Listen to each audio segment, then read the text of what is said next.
All right, Coach. A couple days since your latest victory. Good to get back on the winning side. What are your thoughts after watching the tape?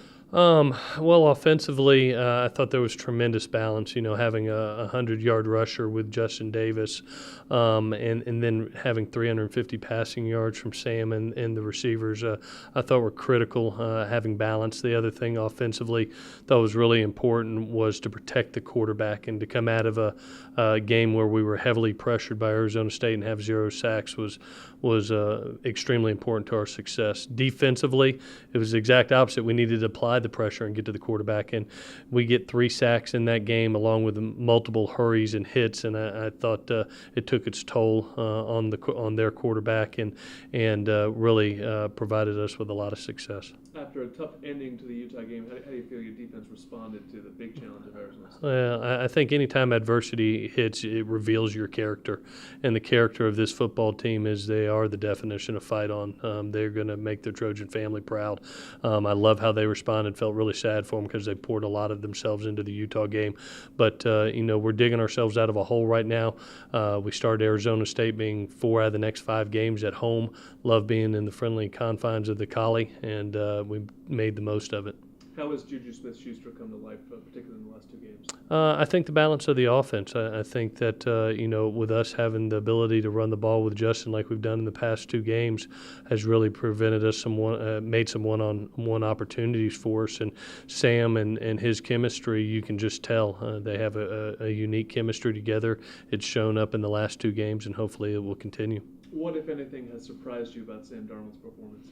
I always knew he was an ultra competitive guy. We saw in spring and in fall training camp his talent level. That's what made it such a close competition when you're talking between Max Brown, who's also a very talented quarterback. But he's performed in games brilliantly. I think from his anticipatory throws to his decision making, not turning the ball over, making the right decisions, getting it to 9 different receivers in the Arizona State game.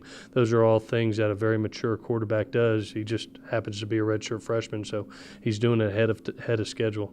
What makes Justin Davis such a consistent runner?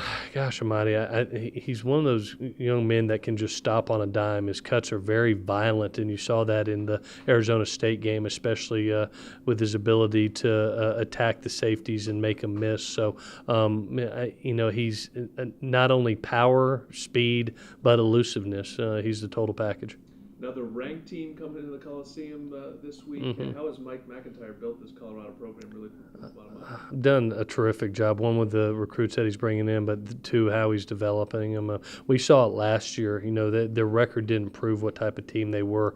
They lost several close games last year, and now you're seeing the evidence of it in a defense that's ranked in the top 15 defensively, 9th best pass defense in the country, but also an offense that has been electric. I think they're a very well-coached team.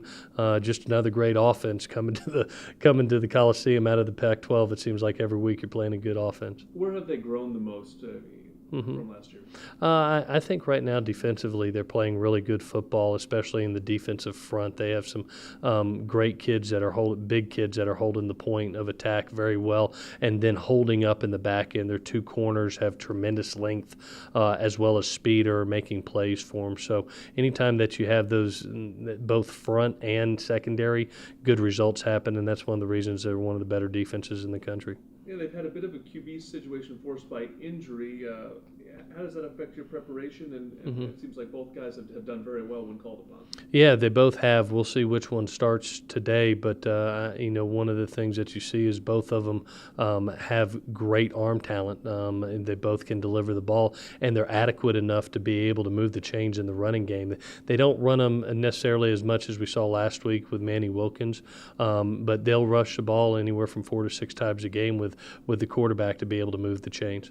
Shea Fields, a local guy, second in the Pac-12 in receiving. What kind of challenge does he threaten? Oh, electric. He's the one that, we got to keep an eye on, because he brings the danger of not only being able to throw the ball short to him and him run a long ways, but he's a deep ball threat for him also. And when you have that combination of yards after contact, yards after catch, as well as being a deep ball threat, those are always the hardest receivers to cover.